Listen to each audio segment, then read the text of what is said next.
Hello friends, welcome back to my channel economics with Dipti. आज के session में मैं आपके साथ डिस्कस करूंगी मोनोपोली के बेसिस पे एक न्यूमेरिकल प्रॉब्लम। हम लोगों ने अभी तक मोनोपोली के अंदर क्या देखा, हमने ग्राफिकली देखने की कोशिश की कि किस तरीके से हम इक्विलिब्रियम प्राइस और इक्विलिब्रियम आउटपुट डिटरमिन करते थे। आई होप आपको डायग्राम याद है किस तरीके से हम डायग्राम बनाते थे, लाइक दिस, जहां पे y एक्सिस पे हमारे पास प्राइस होता था, x एक्सिस पे हमारे पास आउटपुट होता था और हम इस तरीके से डायग्राम ड्रॉ करते थे। Average revenue, this is my marginal revenue, this is my average cost, this is my marginal cost. I hope आपको याद होगा। और जहां पे MR और MC इंटरसेक्ट करते थे उसके करस्पॉन्डिंग हम बोलते थे this is my output level. Let's say OM हमारा क्या है, आउटपुट लेवल, और OP हमारा क्या होगा, करस्पॉन्डिंग इक्विलिब्रियम प्राइस। इसी तरीके से डायग्राम बनाते थे। बट हमें यहाँ पे क्या बोला, यहाँ पे हमें डिमांड फंक्शन दिया, हमें टोटल कॉस्ट फंक्शन दिया, बोला इसके बेसिस पे आप लोग क्या फाइंड आउट करें, आप फाइंड आउट करें इक्विलिब्रियम आउटपुट और इक्विलिब्रियम प्राइस। ठीक है, अभी तक हमने न्यूमेरिकल नहीं सॉल्व किया, तो न्यूमेरिकल्स आर ऑल्सो इम्पोर्टेंट। तो आज की क्लास में हम न्यूमेरिकल से देखने की कोशिश करेंगे। अगर आपको टोटल कॉस्ट और डिमांड फंक्शन दिया हो तो उसके बेसिस पे हम किस तरीके से मोनोपोलिस्ट का इक्विलिब्रियम प्राइस और इक्विलिब्रियम आउटपुट निकालते हैं। लेकिन उससे पहले अगर अभी तक आपने वीडियो को लाइक नहीं किया then please like, share, subscribe and comment. देखिए, अब हम यहाँ पे सबसे पहले क्या करेंगे, अगर हम इस डायग्राम में देखें तो मुझे क्या पता चला, मुझे पता चला कि एट इक्विलिब्रियम MR और MC बराबर है। मेरे पास इक्विलिब्रियम कंडीशन यही होती है। अब MR अगर मैं आपसे पूछूं तो MR क्या है, अगर मैं टोटल रेवेन्यू को डिफरेंशिएट करूं विद रिस्पेक्ट टू क्वांटिटी तो मुझे क्या मिलता है, मुझे MR मिलता है। लाइकवाइज अगर मैं टोटल कॉस्ट को डिफरेंशिएट करूं विद रिस्पेक्ट टू क्वांटिटी तो मुझे मार्जिनल कॉस्ट मिलेगा। तो मेरे पास टोटल रेवेन्यू तो नहीं दिया है, मेरे पास टोटल कॉस्ट दिया है। Total cost what, this equation. अगर मैं इसको डिफरेंशिएट करूं विद रिस्पेक्ट टू क्वांटिटी तो मुझे क्या मिलेगा, मुझे मार्जिनल कॉस्ट मिलेगा।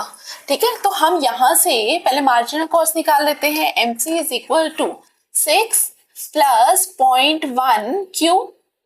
मेरे पास मार्जिनल कॉस्ट की वैल्यू आ गई। ठीक है, तो अब यहाँ पे हम लोगों ने निकाला कि मार्जिनल कॉस्ट क्या है, 0.1 Q। अब हम लोगों को क्या निकालना है, मार्जिनल रेवेन्यू। तो मार्जिनल रेवेन्यू के लिए I need total revenue. Total revenue क्या होता है, टोटल रेवेन्यू मेरे पास होता है price into quantity.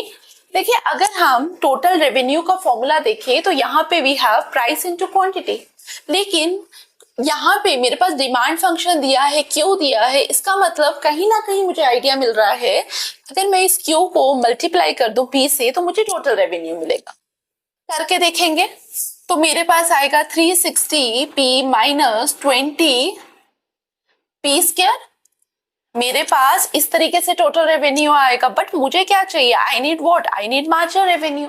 Marginal revenue के लिए मुझे टोटल रेवेन्यू को डिफरेंशिएट करना पड़ेगा विद रिस्पेक्ट टू क्यू।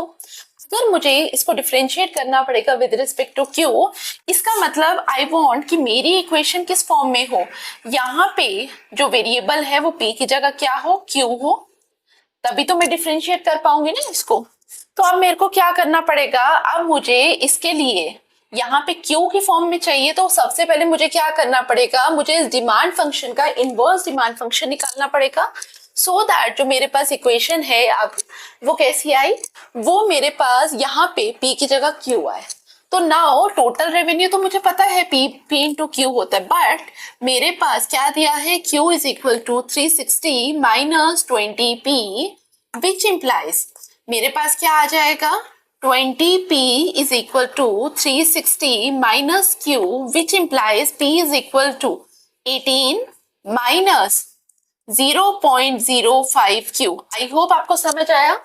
अब मेरे पास P दिया है लेकिन मुझे क्या चाहिए, I need total revenue. Total revenue का मतलब इसको मुझे P को मल्टीप्लाई करना पड़ेगा Q से। Therefore total revenue is equal to 18Q minus 0.05 Q square. ठीक है, आई होप आपको समझ आया। बट मुझे क्या चाहिए, now I need marginal revenue. तो मार्जिनल रेवेन्यू के लिए मुझे क्या करना पड़ेगा, मुझे डिफरेंशिएट करना पड़ेगा टोटल रेवेन्यू को with respect to Q. 18 minus 0.1 Q? ठीक है, मेरे पास मार्जिनल रेवेन्यू की वैल्यू आ गई, मेरे पास मार्जिनल रेवेन्यू भी है, नाउ मेरे पास मार्जिनल कॉस्ट भी है। तो मुझे क्या करना पड़ेगा, मुझे इक्विलिब्रियम फाइंड आउट करने के लिए MR is equal to MC होता है। तो इक्विलिब्रियम में हमारे पास क्या आ गया, हमारे पास MR is equal to MC I. तो एमआर क्या है at equilibrium, 18 minus 0.1 Q is equal to 6 plus 0.1 Q. ठीक है, तो हमारे पास इस तरीके से आ गया 18 minus 6, 12 is equal to 0.2 Q. This implies Q is equal to 12 divided by 2 into 10. तो मेरे पास आउटपुट क्या आ गया, आउटपुट मेरे पास 60 आ गया।